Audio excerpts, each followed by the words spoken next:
Hello, everyone. If you're hearing this, that means you've tuned in to the NetSuite podcast, so thanks for joining us. I'm Megan O'Brien, the co-host of this podcast. In this episode, we'll sit down with Oracle NetSuite's very own Tom Kelly. He's a director of product marketing, management, and analyst relations here at NetSuite, and an absolute guru on everything CFO related as a past CFO and CIO himself. We talk about the evolution of the CFO and the finance team, needed skills going forward, and even incorporate a little baseball into the mix. This episode is going to knock it out of the park, so stay tuned. You're listening to the NetSuite podcast, where we discuss what's happening within NetSuite, why we're doing it, and where we're heading in the future. We'll dive into the details about the software and the people at NetSuite who are behind all the moving parts. We'll also feature customer growth stories, discussing the ups and downs of running a company and how one integrated system can help your business continue to scale. Hi, Tom. Thank you so much for joining us today. Thanks for having me, Megan. So how are you doing? Doing well. I'm based in Minnesota, and it's been 90 degrees the whole week. So we enjoy it of the year where we're able to wear shorts and t-shirts, and then back to probably blizzard conditions next week. We'll see. I was going to say, I didn't even know that Minnesota got warm. Yeah, well, feels that way. Well, I'm up in the mountains of Colorado, and we actually are just getting our first warm week, but we still have snow up on the mountains. So slowly but surely, we're getting there. Cool. Yeah, our mountains here are about, we call them hills. So. Yeah, I'm originally from Chicago, so I get that. Well, why don't we just go ahead and dive right in? Sounds good. So to start off, can you tell our listeners a little bit about yourself and your role at NetSuite? Sure. So I'm I guess a recovering CPA. I worked at KPMG many years ago in New York City. From there, went into a company called PepsiCo. Did a lot of finance work there and all kind of through the financial ranks. From there, I went into other organizations, and I've played the role of CFO and CIO at the same time, both large and small companies. So I've had probably a very diverse experience in terms of all the different types of businesses that are out there.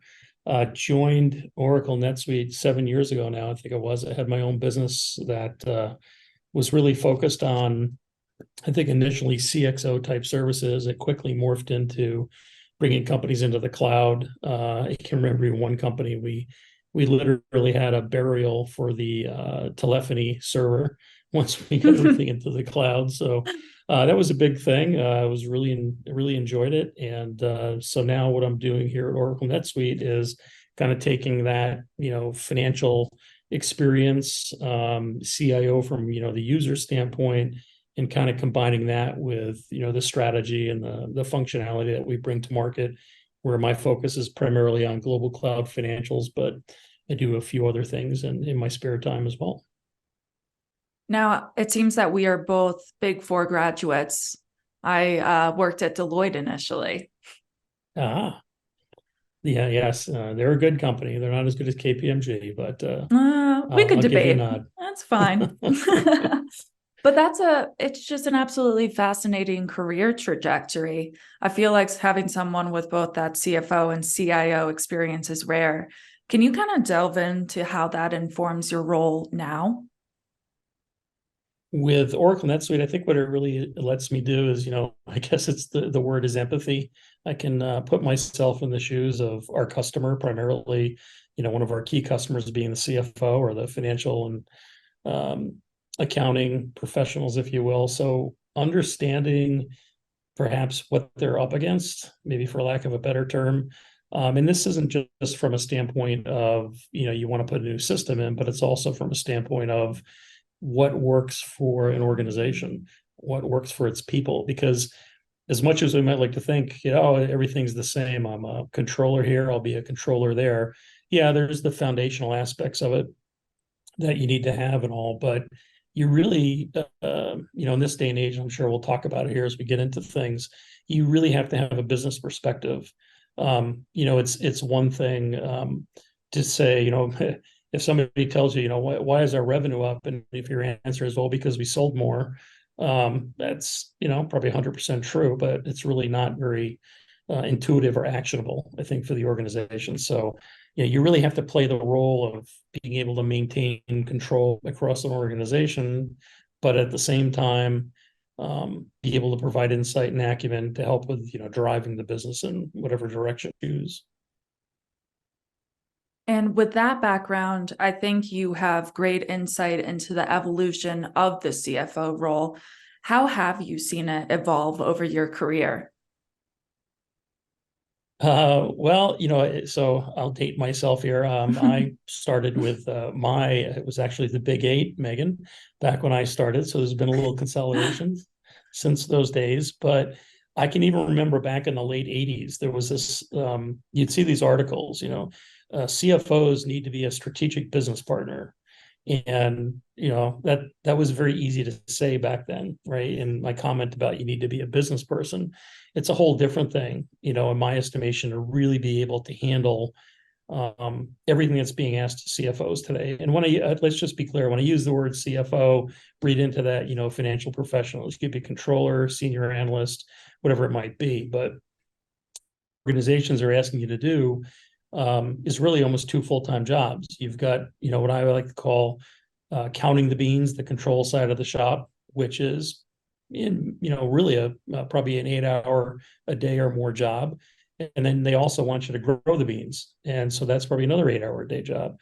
Or back in my days at Pepsi, we used to refer to that side of the organization as the puzzle palace, where you'd be putting numbers together, and the wizardry of what businesses you should be going after, what you need to price your product at.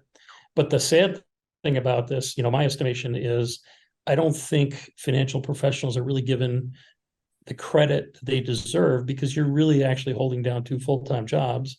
And unfortunately, the Hollywood aspect of it is going to be that, the puzzle palace side of the shop, where you're, coming up with great insight and, ideas for an organization.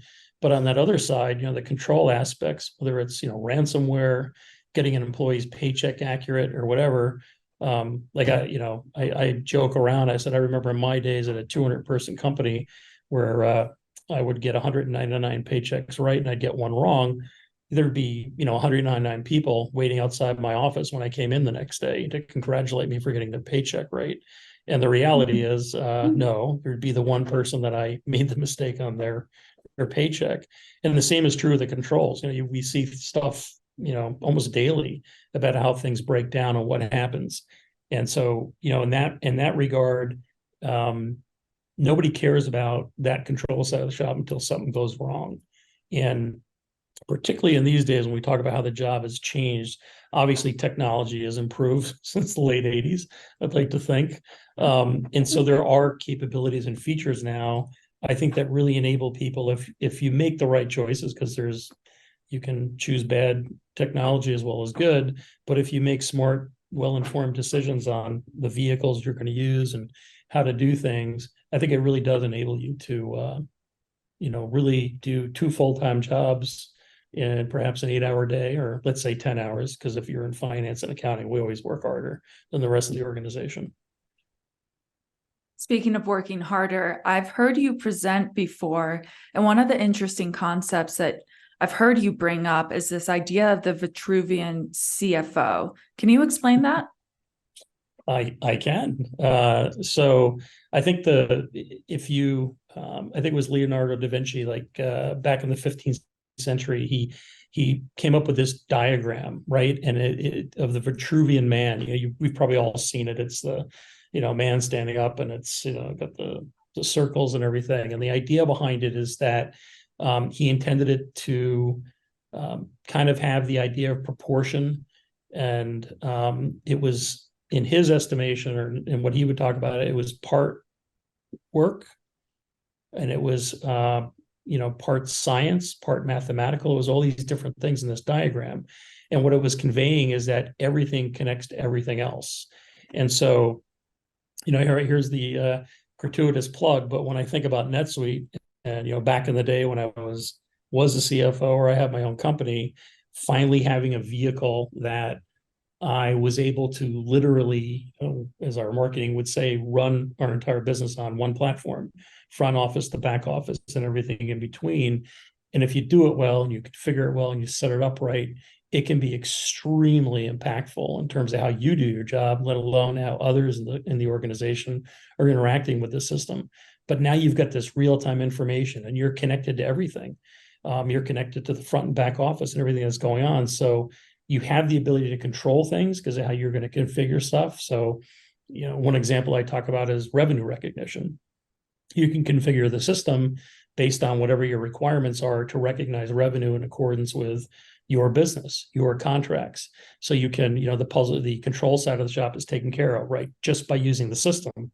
Then secondarily, you can take that information and you can analyze it and look at it and come up with inferences and provide direction to the organization on how maybe we should be doing things. What should we be doing more of? What should we be doing less of? And so those two things together combined on this technology platform, as far as the Vitruvian CFO concept, if you will, I think it's technically, in my estimation, it's not that I think the founders of NetSuite had that in mind when they started, but come forward to the 21st century here today. I think if I'd like to think if Leonardo was a controller or a CFO that he'd put NetSuite in whatever business, or I guess in his case, he'd probably be more like Elon Musk, right? He'd probably have 10 different businesses that are, at the cutting edge of just about everything. And, Leonardo would be leveraging NetSuite to the furthest extent possible. I could see him being a very loyal customer. Me too. So I've heard you refer to the CFO as a scorekeeper in the past. What does that refer to? Yeah, this is something that, over the years, I don't know if it's fortunate or unfortunately, I've had a lot of experience with. So, the CFO is a scorekeeper, right? You're supposed to keep score. You're supposed to provide back, what's happening in the game at any point in time. And sometimes it's done well, and sometimes it's not, gone particularly well because, you don't have the time to interpret what's happening with the data, or, you probably just haven't flexed that muscle or worked at it. So, when I talk about Scorekeeper, I think what it really comes down to is measurements. How do you measure things, KPIs, whatever? One of the jokes I tell is I have this picture of there's three people standing in front of a T-Rex skeleton, and it's basically the museum guide and these two people that are being taken through the museum. And the museum guide tells these two gentlemen, he goes, "This T-Rex skeleton is 68 million and 4 years old." And the look on the man's face is like, wow, And he asks the tour guide, that's really accurate. How do you know that? And the tour guide says, well, when they hired me 4 years ago, I'll be here all week, folks. But the point I want to make about that is, there comes a diminishing law of returns when we talk about accuracy. And there also, becomes this need to really understand what's driving certain aspects of an organization. So when you think about measurements, what I usually tell people is I think the best thing they can do is go and read. There's these books called Freakonomics. I think there's two of them. And it gives you very interesting perspectives on what's really the outcome of certain situations, like what's driving certain aspects or certain things that have happened in society. And you find out that, what that driver is completely probably, opposite to what you would assume it would be. And so when we're looking at a company, I don't want to argue that, we can't come up with what cash flow is. I mean, that, that's important. We need to do that. But to a large degree, systems like NetSuite, you can mechanize that. It's pretty easy. But when you get to really trying to influence employee behavior, where you really want them to focus on certain things that are going to drive a desired result. Great example, I'll use my days, well, it was a while back at Pepsi. They still do several bottling operations around the US, and corporate would negotiate the workers' comp premium. They would get a number, let's just say for mathematical reasons, let's say the number was $1 million and you had 10 bottling operations, or they divide $1 million by 10 and everybody has $100,000 they have to cover. Well, that really is not what drove workers' compensation premiums. What drove that were the number of claims. And when you started to dig into this, this group I was with, we found out that the key driver was what you would call days work lost, meaning if you have a route truck driver, these are, Pepsi trucks, and people are slinging these heavy cases of, soft drinks, if you will, and they could hurt their back. And the thing was to get that individual back to work as soon as possible, and not in a disingenuous way, make sure the person's going to be healthy and is recovered, but just to have a whole program around it, letting the employee know you care about them, care about their family, get dinner for the family, maybe because maybe the caregiver has to work a different job, and so just to be able to understand what's happening with the employee, but to get that employee back to work, it significantly reduced the premiums over time, to the point where they wouldn't send out the dollar amount anymore. They would just want the locations to manage the number of days work lost. So that's what they would track. And the correlation was, the better, the lower that number was, the lower the overall premium was for the company. And so those locations that did a better job of it obviously got rewarded better than those that didn't. So when we talk about Scorekeeper, my advice to anybody is don't just take numbers off the wall or go into Google. What are the top 10 KPIs to target? It all, it changes. Got to understand what's going on in your industry, in your marketplace, with your company, how your distribution channels work. There's a whole bunch of things you need to be looking at. And I always encourage people to, make it a study, make it an exercise, make it exciting, to really try to figure out what the root cause of any aspect of the balance sheet or income statement might be.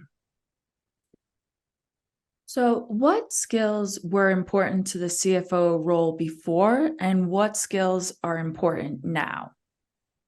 I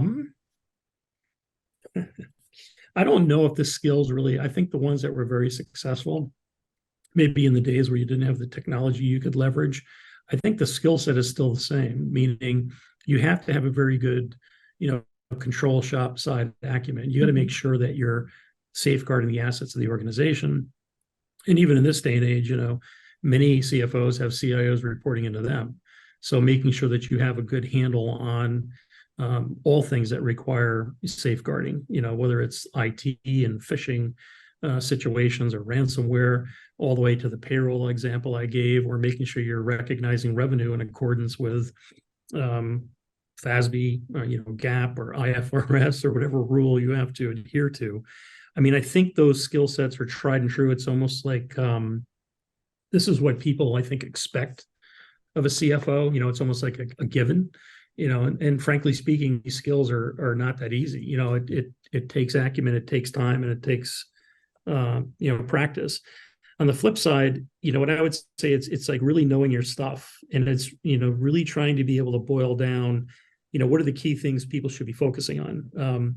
One of the things I like about NetSuite, to digress for a second, is the role-based aspect of it. So I can remember I used to implement it back in the day, and the person in charge of accounts payable, the way I would position it to that person is I would tell them, you need to be the CEO of accounts payable. And that was always met with, like I had one eye in my head, but, it was like, no, you really need to be the CEO of accounts payable. Everything you need to be thinking about, responsible for, you could have it on a dashboard. So your role is, pretty much delivered to you in the way that you want to absorb it and act upon it. So when I talk about the CFOs in this regard, it's almost, for lack of a better term, knowing your stuff. And so I'm a big baseball fan, ex-player. One of the things I do these days is I work with pitchers, high school level on up to the pros, actually. And what we use is, I'm sure many people have heard, there's all these analytics. God knows, you can have thousands of data points just from somebody pitching for 3 innings, everything from the velocity of the pitch, the spin rate of the pitch, the arm angle, where they stand on the mound, what their stride. I mean, I don't want to, but just imagine, and it just is exponential. And then if I think sometimes pitchers get a bad rap from the movie Bull Durham, where they indicate that the pitcher is not a very intelligent individual, but I'll leave that up to the crowd here. But imagine taking all this information and trying to boil it down to maybe 3 things that you want that pitcher to focus on, and knowing that I just said there's like thousands of data points from just 3 innings of pitching, and you want that person to focus on three things. And if they focus on those three things, they should see a marked improvement in their performance. And, the same is true what I'm getting at here with business.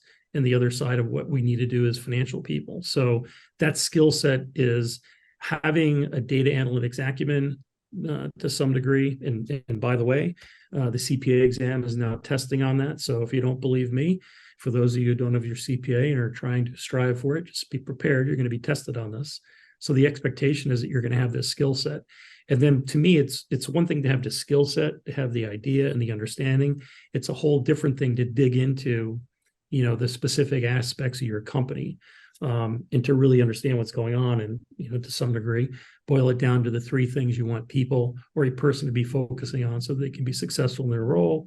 And knowing that those, the focus on those three items combine well the direction or the strategy of the company. And therefore, if they're focusing on their aspects and they're doing well, it's going to drive the company in the direction, holistically that I guess senior management wants it to go.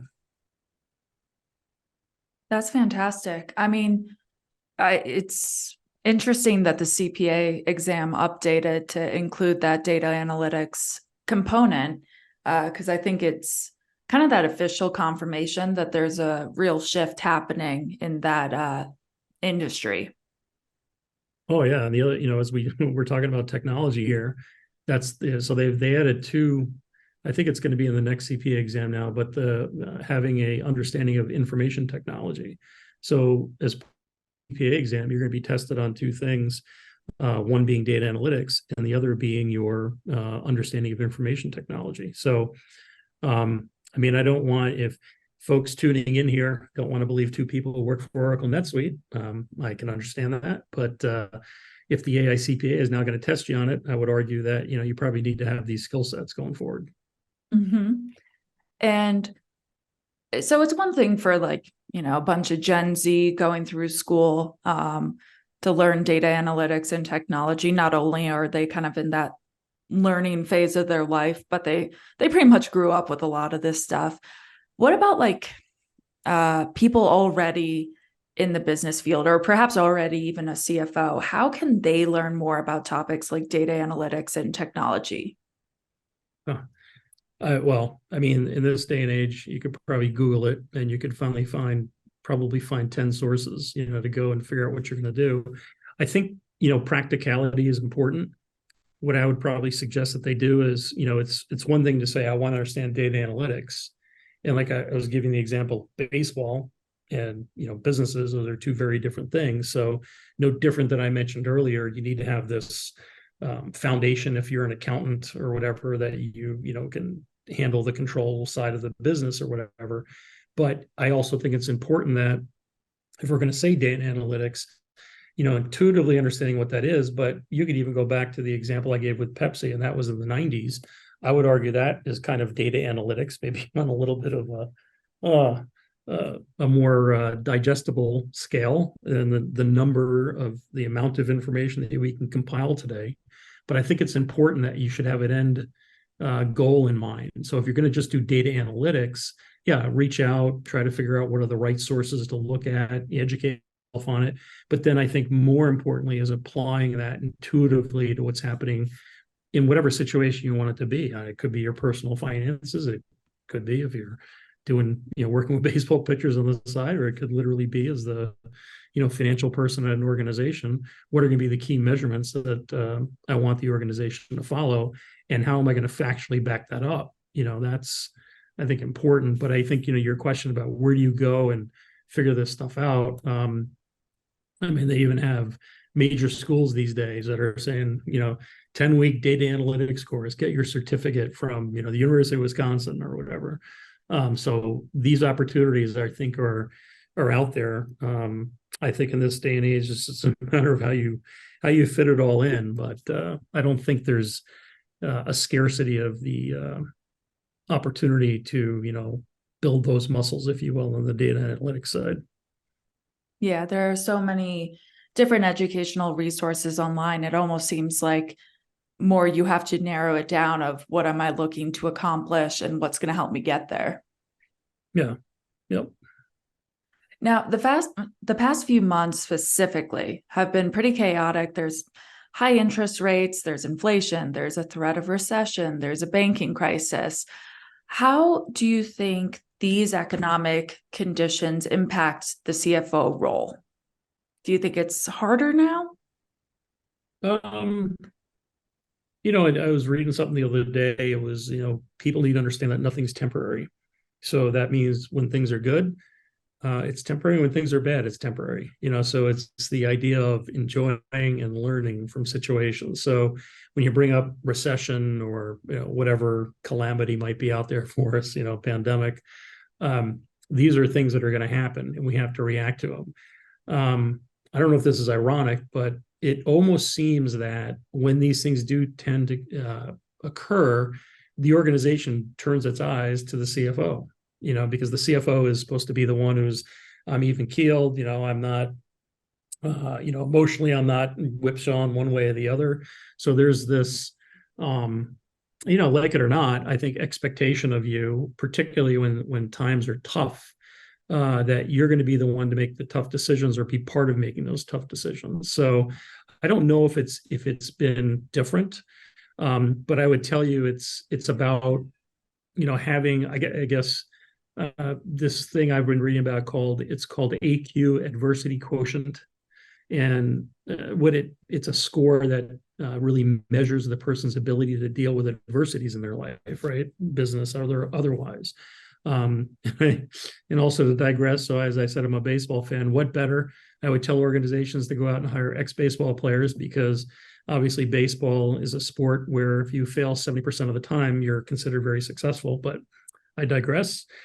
But when we look at adversity quotient, I think it's extremely important that, particularly these days, as I think things do tend to happen quicker and perhaps more readily than maybe in the past, but to be able to react to those things in a way that's going to show, a calming hand, for lack of a better term, on what is particularly happening with an organization. But secondarily, it's one thing to act that way. It's another thing to actually have a plan and be able to discuss or talk to the organization about that plan and what we should do and how we're going to do it. That I think really brings a considerable amount of credibility to the role. But what I'm talking about, obviously, is I'm sure anybody would say, is as they hear these words, it's very simple to say, oh, you need to, have the ability to deal with adversities. That's challenging. But I think, as with anything, just having a knowledge about it, knowing about what your strengths and weaknesses are in that area, and then working on those weaknesses to become even better, I think really prepares you, not only to do well as a financial person, CFO, but hopefully life. How did 6 out of the top 7 best performing tech stocks gain visibility and control over financials, inventory, planning, and budgeting with NetSuite by Oracle? Answers at netsuite.com/code. netsuite.com/code. Now, based on the last several months, CFO can only do so much. What are companies kind of expecting from not only the CFO, but their finance teams? I think, as I would say, I think they expect a lot. My comment before about it's 2 full-time jobs and nobody really cares about the control side of the shop, as long as nothing goes wrong, and you don't get any credit for that, so to speak, right? So, so as far as what organizations are, I guess the biggest thing we've heard is I think they expect organizations, particularly finance and accounting, to do more with less. And I think this is a catch-22 situation. And personal experience tells me that it almost goes to what I was saying, that people don't really understand what it takes to make sure that we're safeguarding assets at the highest level. And what I would argue is, some financial people probably need to develop their marketing skills a little bit, because it's for all of us who sign up for benefits, our healthcare. If you're in the office and it's sign up time, you see, hey, healthcare benefits sign up is coming, benefit enrollment, or you're getting bombarded with emails from the HR department. So there's this kind of marketing, if you will, of a very mundane topic, but nonetheless a necessary one and important for people to understand. I'd argue that accounting could do a very good job of, putting on their marketing hat and trying to bring the Hollywood to that control side of the shop. So in the one hand, like you say, what are they expecting? I think what they're expecting of these finance and accounting professionals to do a lot more. The nice thing, I guess, or the fortunate thing at this day and age is the technology out there. Here's what I say: if you have not, tried to understand technology, even outside of data analytics, but just think about if you're going to go to the Home Depot and you're going to buy some stuff for home improvement, and when you go in there, there's a whole host of things you can pick from. I think what the CFO needs to have a mindset of is he or she needs to think that way as well when it comes to technology. As far as software companies and availability of applications, there's a wealth of them out there. I think it's important to be able to have the acumen to pick the right ones, like I had mentioned earlier, but to be able to do it in a way that you're going to be able to, quote unquote, do more with less. But it's also, there's a challenge there because I think most companies, the last thing they want to do is go through a new ERP implementation. But frankly speaking, I don't know how you get to the quote unquote promised land unless you really do that, unless you really do have a very efficient and effective IT infrastructure. And I don't just mean from a protection and a control standpoint, but also from a standpoint of people using the technology and the applications to make sure that everybody's adding value to the data, and thus allows you to quote unquote do more with less. And hopefully you've got NetSuite at the crux of it, and it's being able to deliver you with information that in large regard is very actionable because of how you've configured and set up the system. But even more so if you want to get into warehousing, NetSuite warehouse and data analytics, it provides you with the ability to do that too if you need to dig deeper and try to understand other correlations to what's happening in the organization. One thing that we tend to track, NetSuite does a quarterly survey. Lately, it's been in partnership with the CFO.com team. And one thing that we've asked over the past couple of quarters is what CFOs are looking for out of their finance team. And the latest results were super fascinating. It showed an emphasis towards technology and leadership, as opposed to more traditional skills that have been top ranked in the past, like accounting and project management. So I'm kind of curious to get your input on any particular skills or traits that you see as being very important in building a great finance team. So is that you surveyed finance executives, or was it any? We did. That was all finance executives. Well, I think that's interesting. Well, I guess it would go to, the first part, what I've mentioned earlier, where there's kind of an expectation that you have the foundation to do the quote unquote blocking and tackling. As far as the other things, I think I have a few friends that work at some of the, placement firms, and when I talk to them, sometimes they say that, all of our clients want the CFO to be an incredible public speaker. And I'm like, okay, why would they want that? Well, because they have to influence Wall Street, or they have to influence the boards or the investors, and it's important for them to be able to do it in a way that's, fact-based and articulate, and whatever word you want to put in there. So it doesn't surprise me that that's what some of the current folks in these roles are maybe asking for, because I think in large regard, I don't know if some of these skills, when we talk about, you can call them soft skills or whatever, I don't know if some of those skills were things that have been practiced or learned, or frankly, that people are capable of doing, depending upon where they're at in their career. So I guess what I would say of my insight in terms of the data is they're trying to, build out their team, so I have to use a baseball example, but if, your fielding is bad, maybe you want to go out and get some people who have better fielding capability and shortstop in the outfield. I think that's what's happening right now and going on in finance, because, it's one thing to say to do more with less. But it's a whole different thing to be able to say do more with less and look really good at how you're doing it. I think that's really kind of manifesting itself these days. When go back to the Vitruvian CFO, if you're going to be connected to everything, I think you need to be a very articulate individual in terms of how those connections work and understand if there's problems in some connections, to be able to comment on those in a way that provide, I think, confidence in whatever the audience is who's listening to you, is that you have it under control, and you're going to be able to either fix it or make it better or stop the problem. So it doesn't surprise me that that's some of the data that you're starting to find out. It's, I think, coming to roost in terms of when we look at finance and accounting teams and some of the skill set to supplant, if you will, in terms of current makeup of the staff.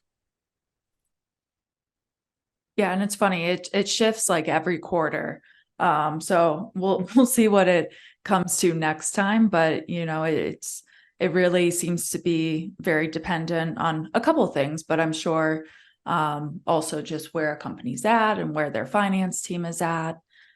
So we've talked about CFOs and their finance teams having to do more with less, and there's high expectations here.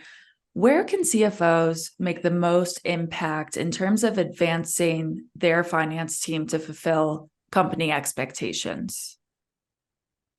So we talk about like the finance team. I think, well, in this day and age, we make the comment, they want to get resources in now, and this is what they're looking for. Well, I think the other elephant in the room we should talk about is, what is the hiring market like out there? It's not easy, right? So finding good resources, I think, is very challenging these days. So it's one thing to have a want and desire for some skill sets, and it's a whole different thing to actually secure those skill sets in your organization. What I've always tried to do, and it kind of goes back to my marketing comment, I think what companies should be looking at is, having that empathy for the individual who is outside the organization. How do you attract them in? Well, if you work for Oracle NetSuite, you get a pretty good, thing in the marketplace. It's a well-run company. It's a well-respected company. It's a great place to work, et cetera. So you have that going for you, but not a lot of companies have that. So the next thing is, if I'm a finance and accounting individual, what are the things that I'm going to be working on if I come into the organization? And I think that's where, the marketing and the salesmanship needs to come in. But I also think it needs to, it needs to be real. You can't say that we're doing some cutting edge work. You have to actually have that ready for the individual when they come on board. So, and even to keep existing staff, I think another thing that's going on is the turnover that is happening is people are getting bored. They feel like they're not adding value. I think as human beings, you want to make sure or feel like you're, being appreciated in what you're doing is adding value. So I think the other thing is important is just to make sure, I think, as I said, bean counter, accountants are boring, that's what you hear. I don't think that's a fair estimate of who we are and what we do. But I also think it's important to make sure that, you're giving them exciting opportunities to do things where, you still have to do some of the required things, if you will, but there should also be some exciting initiatives going on. And it doesn't have to mean just, implementing an ERP system. It could be looking at your measurement system. It could be implementing, a new type of an appraisal process. It doesn't just have to be one thing. It could be 100 things if you want to, in this day and age. But I think when you do that, I think you have the opportunity to really build a good, strong team and really have that team, being vested in the organization, because not only are they, I think, giving something to the organization, but I think they're getting a lot back in terms of the work product that they're exposed to and that they're working on.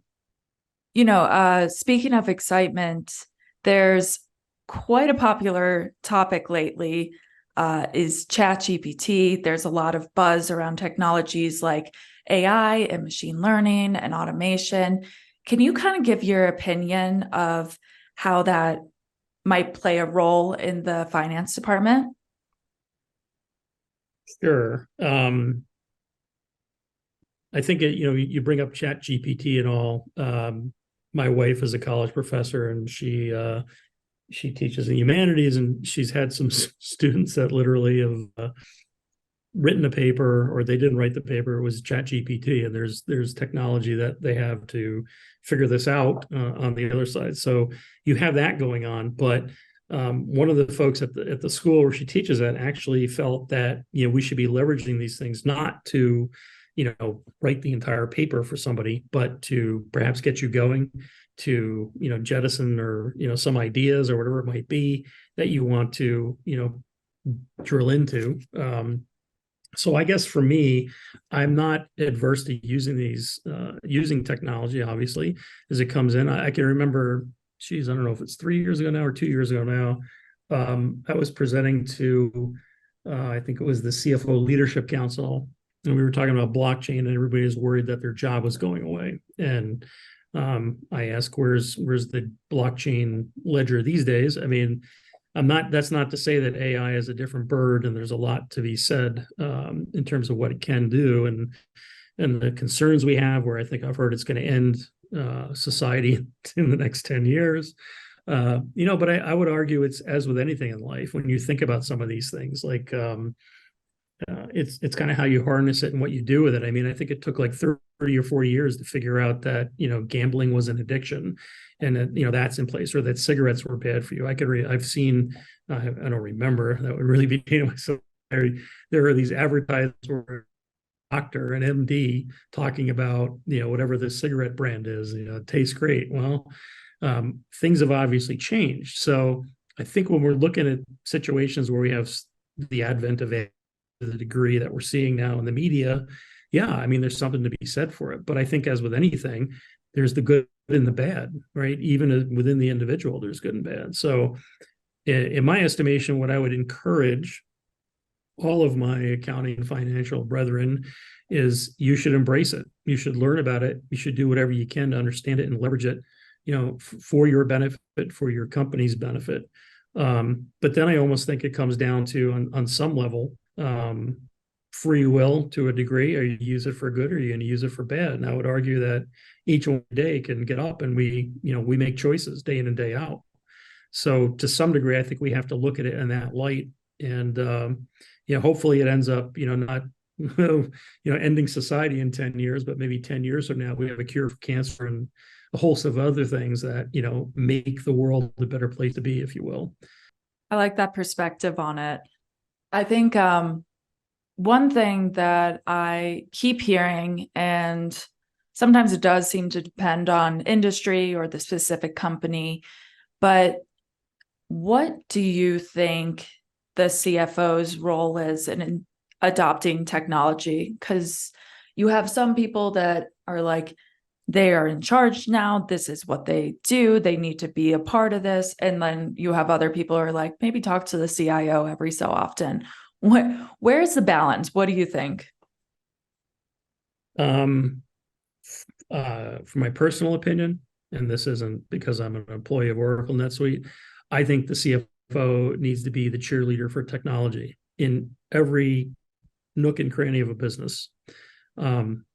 That's one thing. I'm not suggesting that you're going to go out and have 50 different applications. I'm not professing you should do that, but I really do think if you are not embracing technology for the organization, again, not just the stuff we've been talking about specific to accounting and finance, but the business in general and everything that has to happen within a business. If you're not looking for ways to leverage technology that's going to make you more efficient, more accurate, better, whatever term you want to use, I think you're cheating yourself, and you're cheating the company you're at. So if you have a fear of technology, if you're a technophobe or whatever the term is, my advice to folks is get over it. I don't know, see an analyst, work through it, whatever you have to do. But technology is your friend. You have to embrace it. Don't fight it. Again, CPA is going to test, CPAs, people taking the exam, they're going to be tested on it. So, at the end of the day, it's part of society now. I mean, everything you do, I think of some of the personal applications you use, so just really dating myself, but I can remember, hey mom, how do you spell this? Look it up. Now it's just like, hey Siri, how do you spell something? It's even a lot better. And as I just He just came on, so we'll see what she has to say. But I really, I think I have stressed it enough, but to even stress it even further, you need to embrace technology to the furthest degree possible, the furthest extent that you can. And again, I'm not suggesting you should become a developer and all the other aspects of what you do with technology, but it goes back to my example of walking into Home Depot. If I'm building a deck outside, am I going to go and buy steel, or am I going to buy wood and nails? You have to know what you need, and then you're going to have to know, hopefully to some degree, how to use it. And maybe you don't know everything, but you can probably find people that can help you get to the point you want to get to. So yeah, technology is, if you're running from it now, well, I think it was Paul Harvey had a thing where he said, well, the outcome is too obvious to require alliteration. Mm-hmm. So we'll leave it at that. So CFOs are now expected to be tech savvy, strategic, and data driven, all while fulfilling the traditional finance roles around reporting and financial planning. Obviously, we're a little biased, so we have to ask, are there specific NetSuite features that you think will prove helpful to those trying to succeed in this current version of the CFO role? Well, yes, Megan, I would say yes, especially since we work for Oracle NetSuite. But, there are other applications there that can do the same thing, not as good, but, they're out there. So what are some of the things you should do? I think one of the biggest things that I always get a kick out of is when we talk about the monthly close, the period close. And I did an analysis. It might have been a couple of years ago now, so I'm sure the number's higher. But when you go through this analysis, it turns out that on average 3.4 billion times a year, the books are closed on the face of the earth. And so one might argue that if 3.4 billion times a year you're closing the books, one might argue, how do we get better? Well, I think if, looking at, to get more granular on that, I've been in situations where you go into a company and their general ledger or chart of accounts is it's the size of War and Peace. It's unbelievable, the amount of accounts that they have. Well, if you take a step back and you think about something for a second, right? Think about a variable equation. And if you have two variables, it's a challenge, but you can probably solve it. 3, yeah, maybe, but it gets a little tougher. 4, 5, 6, it gets exponentially more difficult to solve that equation. I think the same is true of, anything. So when I'm talking about a chart of accounts or a general ledger, think about now that you're closing the books, you got 20 people and they have, 50,000 different accounts to choose from as to where they're going to record journal entries. Well, I would argue you're probably not closing the books all that quickly. So, in some regard, I think the ability for you use the system, it's a database you can report on. To jerry-rig my general ledger now so I can get certain types of reporting. That's, I would say first and foremost, that alone, I've seen it save considerable or not for organizations that were taking forever to close their. When you go even further, when we talk about automation, so as I say, hey, you got 2 full-time jobs, leverage technology to do one of the jobs. Well, you leverage technology, to do more than one of the jobs, whether it's revenue recognition. Imagine having to recognize revenue on 500 different contracts, and every contract is different. Well, if I have it mechanized in the system now, just by using the system, I'm technically able to automate that aspect. When we talk about intercompany journal entries and all of the things that go on that, having the ability to really take intercompany journal entries and do them in real time, no differently you do anything else. So the transaction is settled. You don't have to wait to the end of the month. We'll reconcile all the intercompany transactions. That's ludicrous. Even the bank accounts, and many things do it this day, but with our automated bank rec, you could literally reconcile the bank statement every day, right? Because banks have electronic information now. You feed that into NetSuite, you press a button, machine learning, for the most part, will probably reconcile everything. And I love in our examples, I think this is the example that's been around since we had technology come to the forefront. I always get a little chuckle out of the one item when they do an automated bank rec that you don't know where to apply it, is bank fees. And I'm not kidding you. Go look at some of the demos, whether it's us or other companies. You'll see that the one transaction that the system didn't know where to go was bank fees. But then if you say bank fees go to bank charges or wherever your account is, the next day, if you have more bank charges, you press the button, machine learning knows that, it automatically books it. So the point I bring up is, particularly when we're talking about reconciliations, if you're going to wait to the end of the month, those reconciliations, the volume of items you're going to have to research and look at are going to grow. Well, what if you made that part of your, part of my job every day? I'm going to go and going to reconcile the bank account every day. It might take you 5 minutes as opposed to half a day, 2 days, depending upon the amount of transactions you have as a company. And this is just bank reconciliation. Take it every other balance sheet account they have to go through at the end of the month. We've just released a thing called NetSuite account reconciliation, where think about, to some degree, almost automating every single one of your balance sheet reconciliations.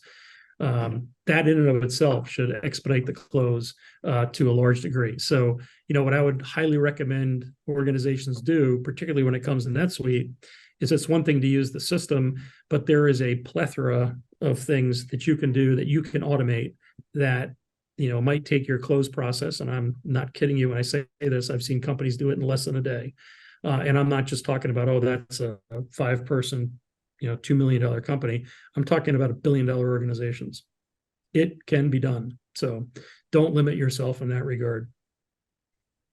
That's amazing. So we're coming at the end of our time, unfortunately, but any final pieces of advice you want to leave our listeners? I guess I want to leave them with maybe a joke that I use quite often, and some of you may have heard of this, but it's don't end up like this. And so the joke goes like this: there's a man, he's at a fair and he's in a balloon, and this brisk wind picks up and it blows him way off course. And so he's out into the countryside, he's over this cornfield, and he sees this man walking down the road in the distance. So he lowers the balloon down to about feet and he calls out and he says, "Excuse me, sir, can you tell me where I am?" And the man on the road kind of looks up at him and the balloonist says, "Well, yes, you're in a balloon about 30 feet above this cornfield." And the balloonist is shaking his head and he goes, "You, sir, must be an accountant." And the man on the ground says, Why, yes, I am. How do you know that?" And the balloonist says, "Well, what you've told me is technically correct, but it's of no use to anyone." And that was technically the end of the joke. People would laugh, but then I added this. So the accountant on the ground calls up to the balloonist and says, "Excuse me, sir, you must be a manager." And the balloonist says, "Well, yes, I am. How do you know that?" And the accountant responds, "Well, you don't know where you are. You don't know how you've gotten here. You're in the same place you were before we met. You expect my immediate help, but now somehow it's my fault." So I use that joke because as we've been talking about this, in this podcast here today, that is a microcosm, I think, of what's gone on over time. So my hope is that all you accounting and financial professionals out there are listening to this, if you're using technology, great, keep flexing that muscle, use it more, use it, strategically, and build your expertise in it. And for those of you who are perhaps thinking, technology is a nice to have, you need to change that mindset. It's a must have. And if you embrace it the right way, you can be, extremely successful in what you do day in, day out in your roles. I think I'm going to have all our guests end with a joke now. Is that okay? I Just like don't that. tell them I started it.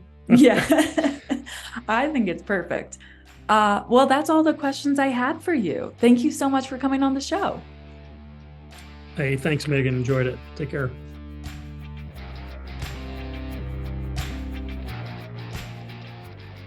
That brings us to the end of another great episode. I've worked with Tom for close to 4 years now at Oracle NetSuite, and he always has such entertaining insight into the CFO role. I thought he made some great points regarding the progression of technology as it relates to the finance team. It's also interesting to hear how his team was using database insights at Pepsi. As Tom says, I don't want to date anyone, but it was a bit before data was as big as it is now. So it's fascinating to see the continued importance and its increasing complexity. Big thanks for our guest, Tom, for joining us. And as always, a big thanks to our wonderful editing team over at Lampstand and to all of you for tuning in. If you want more episodes just like this one, make sure you subscribe to our channel and give us a rating and review. Until next time. You just listened to the NetSuite podcast. Be sure to tune in every week with more NetSuite developments, stories, and insights into the benefits of one integrated system to help you run your business.